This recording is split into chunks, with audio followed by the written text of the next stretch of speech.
English Bible Niv Genesis chapter 25-27. Abraham took another wife, whose name was Keturah. She bore him Zimran, Jokshan, Madon, Midian, Ishbak and Shua. Jokshan was the father of Sheba and Dedan. The descendants of Dedan were the Ashurites, the Letushites and the Lumites. The sons of Midian were Ephah, Epher, Hanich, Abida and Eldah. All these were descendants of Keturah. Abraham left everything he owned to Isaac. But while he was still living, he gave gifts to the sons of his concubines and sent them away from his son Isaac to the land of the east. Altogether, Abraham lived 175 years. Then Abraham breathed his last and died at a good old age, an old man and full of years, and he was gathered to his people. His sons Isaac and Ishmael buried him in the cave of Machpelah near Mamre, in the field of Ephron son of Zohar the Hittite. The field Abraham had bought from the Hittites. There Abraham was buried with his wife Sarah. After Abraham's death, God blessed his son Isaac, who then lived near Beer Lahai Roi. This is the account of Abraham's son Ishmael, whom Sarah's maidservant, Hagar the Egyptian, bore to Abraham. These are the names of the sons of Ishmael, listed in the order of their birth: Nebaioth the firstborn of Ishmael, Kedar, Adbeel, Mibsam, Mishma, Duma, Massa, Hadid, Tema, Jetor, Nephish and Kedemah. These were the sons of Ishmael, and these are the names of the 12 tribal rulers according to their settlements and camps. Altogether, Ishmael lived 137 years. He breathed his last and died, and he was gathered to his people. His descendants settled in the area from Havilah to Shur, near the border of Egypt, as you go toward Assur. And they lived in hostility toward all their brothers. This is the account of Abraham's son Isaac. Abraham became the father of Isaac. And Isaac was 40 years old when he married Rebekah, daughter of Bethuel the Aramean from Padan Aram and sister of Laban the Aramean. Isaac prayed to the Lord on behalf of his wife, because she was barren. The Lord answered his prayer, and his wife Rebekah became pregnant. The babies jostled each other within her, and she said, "Why is this happening to me?" So she went to inquire of the Lord. The Lord said to her, "Two nations are in your womb, and two peoples from within. You will be separated, one people will be stronger than the other, and the older will serve the younger." When the time came for her to give birth, there were twin boys in her womb. The first to come out was red, and his whole body was like a hairy garment, so they named him Esau. After this, his brother came out, with his hand grasping Esau's heel, so he was named Jacob. Isaac was 60 years old when Rebekah gave birth to them. The boys grew up, and Esau became a skillful hunter, a man of the open country, while Jacob was a quiet man, staying among the tents. Isaac, who had a taste for wild game, loved Esau, but Rebekah loved Jacob. Once when Jacob was cooking some stew, Esau came in from the open country, famished. He said to Jacob, "Quick, let me have some of that red stew. I'm famished." That is why he was also called Edom. Jacob replied, "First sell me your birthright." "Look, I am about to die," Esau said. "What good is the birthright to me?" But Jacob said, "Swear to me first." So he swore an oath to him, selling his birthright to Jacob. Then Jacob gave Esau some bread and some lentil stew. He ate and drank, and then got up and left. So Esau despised his birthright. Genesis chapter 26. Now there was a famine in the land, besides the earlier famine of Abraham's time, and Isaac went to Abimelech king of the Philistines in Gerar. The Lord appeared to Isaac and said, "Do not go down to Egypt, live in the land where I tell you to live. Stay in this land for a while, and I will be with you and will bless you. For to you and your descendants I will give all these lands and will confirm the oath I swore to your father Abraham. I will make your descendants as numerous as the stars in the sky. And will give them all these lands, and through your offspring all nations on earth will be blessed. Because Abraham obeyed me and kept my requirements, my commands, my decrees and my laws." So Isaac stayed in Gerar. When the men of that place asked him about his wife, he said, "She is my sister," because he was afraid to say, "She is my wife." He thought, "The men of this place might kill me on account of Rebekah, because she is beautiful." When Isaac had been there a long time, Abimelech king of the Philistines looked down from a window and saw Isaac caressing his wife Rebekah. So Abimelech summoned Isaac and said, "She is really your wife. Why did you say, 'She is my sister'?" Isaac answered him, "Because I thought I might lose my life on account of her." Then Abimelech said, "What is this you have done to us? One of the men might well have slept with your wife, and you would have brought guilt upon us." So Abimelech gave orders to all the people, "Anyone who molests this man or his wife shall surely be put to death." Isaac planted crops in that land and the same year reaped 100-fold, because the Lord blessed him. The man became rich, and his wealth continued to grow until he became very wealthy. He had so many flocks and herds and servants that the Philistines envied him.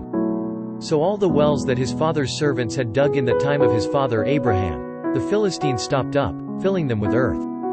Then Abimelech said to Isaac, "Move away from us, you have become too powerful for us." So Isaac moved away from there and encamped in the valley of Gerar and settled there. Isaac reopened the wells that had been dug in the time of his father Abraham, which the Philistines had stopped up after Abraham died, and he gave them the same names his father had given them. Isaac's servants dug in the valley and discovered a well of fresh water there.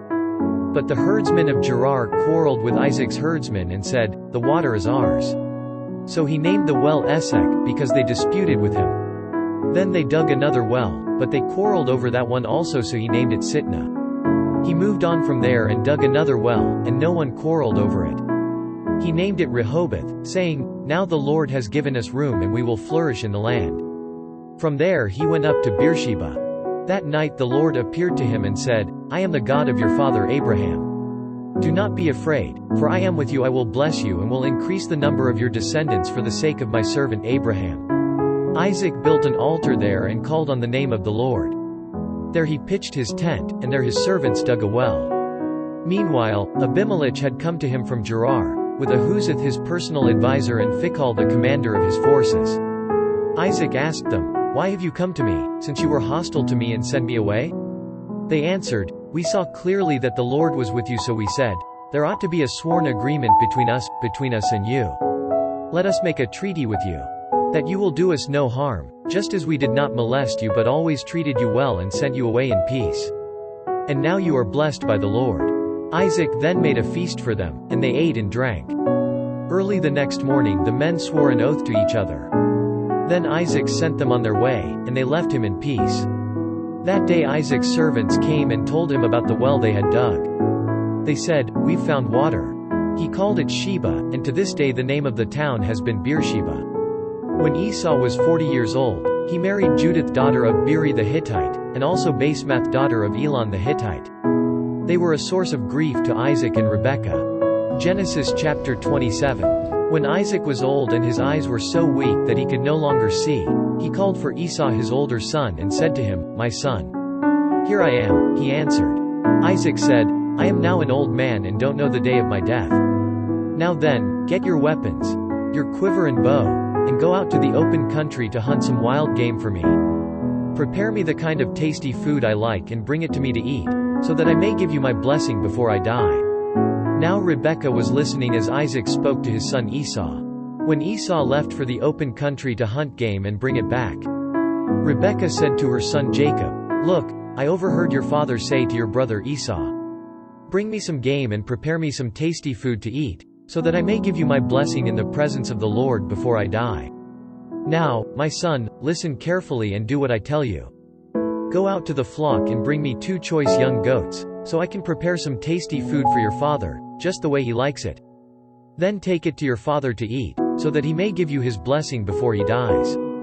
Jacob said to Rebekah his mother, "But my brother Esau is a hairy man, and I'm a man with smooth skin. What if my father touches me? I would appear to be tricking him and would bring down a curse on myself rather than a blessing." His mother said to him, "My son, let the curse fall on me. Just do what I say, go and get them for me." So he went and got them and brought them to his mother, and she prepared some tasty food, just the way his father liked it. Then Rebekah took the best clothes of Esau her older son, which she had in the house, and put them on her younger son Jacob. She also covered his hands and the smooth part of his neck with the goatskins. Then she handed to her son Jacob the tasty food and the bread she had made. He went to his father and said, "My father." "Yes, my son," he answered. "Who is it?" Jacob said to his father, "I am Esau your firstborn. I have done as you told me. Please sit up and eat some of my game so that you may give me your blessing." Isaac asked his son, "How did you find it so quickly, my son?"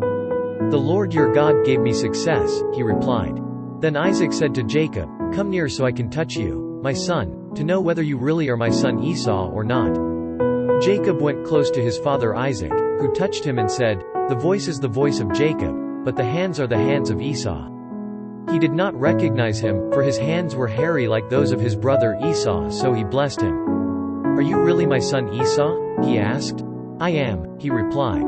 Then he said, "My son, bring me some of your game to eat, so that I may give you my blessing." Jacob brought it to him. And he ate, and he brought some wine, and he drank. Then his father Isaac said to him, "Come here, my son, and kiss me." So he went to him and kissed him. When Isaac caught the smell of his clothes, he blessed him and said, "Ah, the smell of my son is like the smell of a field that the Lord has blessed. May God give you of heaven's dew and of earth's richness, and abundance of grain and new wine.